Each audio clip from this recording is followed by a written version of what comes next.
नमस्कार। आइए बात कर लेता हूँ सबसे पहले आपकी कनिष्ठ उंगली के बारे में। कनिष्ठ उंगली और ये वो उंगली है जो बहुत छोटी है, सूर्य के पहले पर्व तक नहीं पहुँच रही है। ध्यान रखिए, ऐसा व्यक्ति निश्चित रूप से अपने जीवन में बड़ी गलती करता है। ऐसे व्यक्ति के जीवन में उतार चढ़ाव भी आते रहते हैं। मैं यहाँ कोई बुद्धि की कमी नहीं बता रहा हूँ, भाषा शैली की कमी नहीं बता रहा हूँ, वो सब तो आपके पास बढ़िया है। सवाल ये है कि कोई जीवन का अहम पहलू ऐसा व्यक्ति गलत उठा जाता है। कई बार तो क्या होता है, देखने में आता है कि अच्छी खासी नौकरी कर रहा हो, उसमें लात मार देता है, तो फिर जीवन भर बहुत ज़्यादा पछताता है। कई बार क्या होता है कि अपने विवाह के बारे में जल्दी कोई निर्णय कर लेता है। कई बार क्या करता है, जीवन में ना सोचा समझा और कोई ऐसी ज़मीन जायदाद ले गया जिसकी वजह से गलती हो गई और बड़ी भारी नुकसान उठाना पड़ा। तो ऐसी चीज़ों को आपको बहुत सोच समझ करके 4 आदमियों से सलाह करके जब लेना होगा, वरना आपके जीवन के अंदर उथल पुथल मच जाएगी। ये उंगली ने कहा है कि मैं करूँगी ज़रूर, तो इससे आपको बचकर रहना चाहिए। आइए बात करता हूँ आपकी सीधा सूर्य की उंगली की। यश, मान, सम्मान के सभी संकेत यहाँ उंगली पर विराजमान हैं। यदि मैं देखता हूँ तो कोई भी बदनामी का योग यहाँ पर नज़र नहीं आता, ना ही इस उंगली पर कोई अभी किसी प्रकार के आँख के यहाँ हड्डियों के रोग नज़र आ रहे हैं। अब बात करते हैं यहाँ बीपी के रोग। आइए बात करते हैं यहाँ पर शनि की उंगली की। शनि की उंगली ये जानी जाती है व्यक्ति के पास में रोगों के लिए, साथ ही साथ जानी जाती है अच्छे धन की स्थिति के लिए, साथ ही साथ जानी जाती है पैसा डूबने के संकेतों के लिए। तो ये सब चीज़ें यहाँ पर देखता हूँ तो धन की आवक सामान्य रूप से सही है, बहुत अच्छे नहीं, सामान्य रूप के हैं। साथ ही साथ अगर मैं कहूँ तो कहीं भी कोई पैसा डूबने के नहीं योग दिखलाई पड़ रहे हैं। अब बात करते हैं बृहस्पति की उंगली के लिए, जिसको जाना जाता है संतान सुख के लिए, साथ ही साथ जाना जाता है ईश्वर की भक्ति के लिए। संतान सुख भी है, ईश्वर भक्ति भी है, पत्नी से भी किसी प्रकार के यहाँ भेदभाव नज़र नहीं आ रहे हैं। तो ये सब चीज़ यहाँ पर ठीक निकली। बुध पर्वत की बात कर लेता हूँ। मैंने पहले ही बताया कि बुध पर्वत यहाँ सम पर्वत के रूप में हो, तो सम यानी व्यक्ति के पास जो सामान्य स्तर का धन आता है, साथ ही साथ इस पर्वत पर सामान्य स्तर की ही रेखाएं खड़ी हों, यानी ऐसा व्यक्ति संतान बहुत सीमित रखता है, कह सकते हैं कभी कभी तो एक भी रख लेता है। यहाँ कुल मिलाकर धन की स्थिति भी सामान्य हिसाब से ही नज़र आती है। इसके बाद बात करता हूँ मैं यहाँ पर एक बात पक्की है कि संतान से सुख सहयोग मिलता है। आइए सूर्य पर्वत की बात कर लेते हैं। सूर्य का पर्वत, और यहाँ पर यदि देखूँ तो ये वो रेखाएं यहाँ पर व्यक्ति के पास हैं जो बता रही हैं कि दूर यात्राएं, साथ ही साथ दूर स्तर के से संबंध रखना, या यदि आदमी अच्छी खासी तैयारी करे तो राज्य सरकार की नौकरी भी प्राप्त कर सकता है, नहीं तो अच्छे सेक्टर में भी जॉब प्राप्त कर सकता है। तो ये अपने आप में सूर्य का पर्व आपके लिए सम रूप से तैयार है। शनि पर्वत की बात कर लेता हूँ। यहाँ शनि का पर्वत और इस रेखा को यदि देखता हूँ तो ये अपने आप में वो रेखा है जो हृदय रेखा से निकल कर ही बनी है। यानी इसको मैं यहाँ कह नहीं सकता कि ये भाग्य रेखा का प्रारूप है। यहाँ पर्वत सम है, सम रूप से धन आ रहा है। अभी भाग्य आपका सपोर्ट नहीं कर रहा, कर्म आपका सपोर्ट कर रहा है। तो कर्म का सपोर्ट है आपके ऊपर, भाग्य का सपोर्ट अभी नहीं है। इसके बाद बात करता हूँ मैं यहाँ पर सीधा आपके बृहस्पति के पर्व की। सम पर्वत बृहस्पति हो, व्यक्ति के पास मकान भी निश्चित होता है, पत्नी भी निश्चित होती है, संतान सुख भी निश्चित होता है। सम पर्वत है तो सामान्य सुख साधन वाहन भी होते हैं। इसके बाद बात करते हैं आपकी हृदय रेखा की। हृदय रेखा एक समरूपता के साथ में बहुत ही सुंदर स्वरूप से जा कर के और सीधा दो मुखी हो रही है, एक तरह समझ सकते हैं, या ऐसा समझ सकते हैं कि बृहस्पति वर्ग को जा रही है। यानी इसमें किसी भी प्रकार का कोई रोग भी नहीं है, किसी भी प्रकार का यहाँ पर यदि मैं देखूँ तो ये ऐसा इंडिकेशंस है जो बताता है कि आपकी ईश्वर के प्रति आस्था है।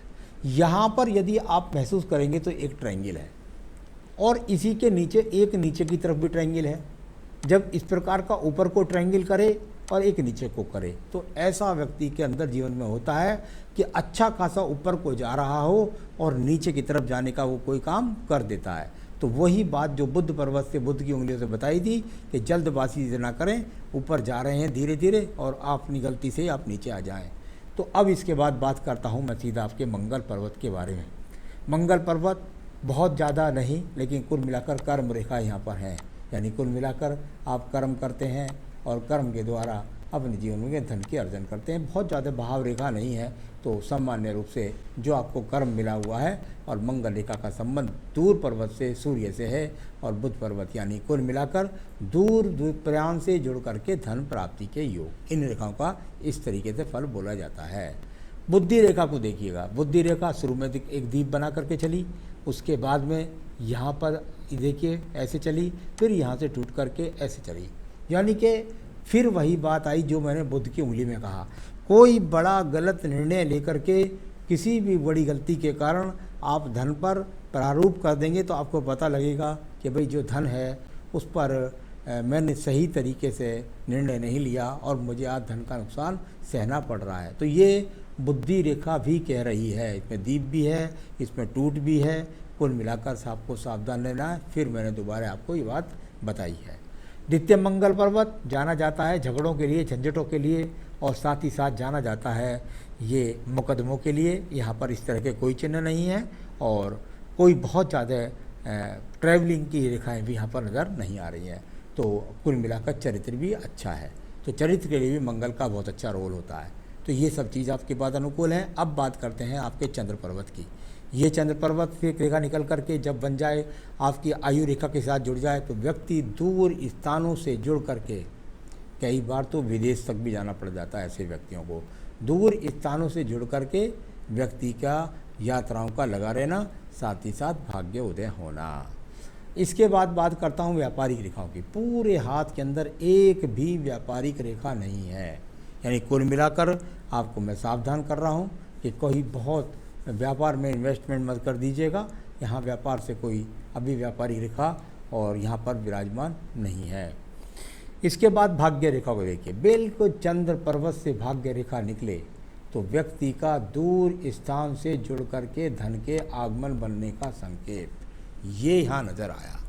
यानी कुल मिलाकर के दूर स्थान से संबंध बनाना जब इस चंद्र पर्वत का फल बताया जाता है तो इसका एक फल और भी बताया जाता है, जिसके लिए मैं आपको सावधानी करूँगा। जब ये निचले चंद्र पर्वत से चलती है तो व्यक्ति कभी कभी गलत आदतों का शिकार हो जाता है। बहुत ज़्यादा स्मोकिंग करना, या ड्रिंकिंग करना, या गलत उठ बैठ का शिकार होना, इस तरह का देखने में आता है। तो यहाँ इन चीज़ों से आपको थोड़ा बच कर के सावधान भी रहना है। इसके बाद बात करूँगा यहाँ पर मैं सीधा आपके जीवन में भाग्य रेखा के बाद ये शुक्र पर्वत के बारे में। शुक्र पर्वत यहाँ देखता हूँ तो सामान्य संसाधनों वाला शुक्र पर्वत, यानी बहुत ज़्यादा अच्छे संसाधन नहीं, पर कुल मिलाकर सामान्य संसाधन आपके पास में मौजूद है। तो ये आपकी यहाँ पर ये हो गया। इसके बाद बात कर लेते हैं सीधा आपकी आयु रेखा के बारे में। आयु रेखा की जब मैं बात करता हूँ तो यहाँ ये आयु रेखा, और इस आयु रेखा में यहाँ से जाके डिवाइडेशन लगभग 60वें वर्ष के आसपास में स्थान परिवर्तन का योग, और अच्छे संसाधन बना करके आप अपने मकान में पहुंच जाएंगे। इसका फल इस प्रकार से माना जाता है। आयु रेखा को देखता हूं तो लगभग यहाँ 78 से 80 वर्ष की आयु रेखा भी है। तो कुल मिलाकर आपके सारी हाथ की रेखाओं का पर्वतों का फल बताया। थोड़ा सा मैं और भी गौर करना चाहूँगा। आप इस समय चल रहे हैं ये शुक्र पर्वत, ठीक है। तो यहाँ अगर बात करता हूँ, आप चल रहे हैं इस समय 36वें वर्ष में। यदि मैं 36वें वर्ष में देखता हूँ तो यहाँ बराबर में एक क्रॉस का चिन्ह है हल्का सा। यहाँ 36वां वर्ष, यहाँ हल्का सा क्रॉस का चिन्ह है बहुत इसके अंदर की तरफ। यहाँ पर एक बहुत छोटा सा यहाँ ये एक्स का चिन्ह है। यही बात जो मैं बुद्ध वाली उंगली से बोल रहा था उसे मैं फिर बोलता हूँ। कोई गलत निर्णय लेकर के कहीं आप अपना भारी नुकसान न कर लें। यहाँ पर ये 36वें वर्ष में एक्स का चिन्ह है। जहाँ तक धन का आवक है तो सामान्य रूप से धन की आवक बनी हुई है।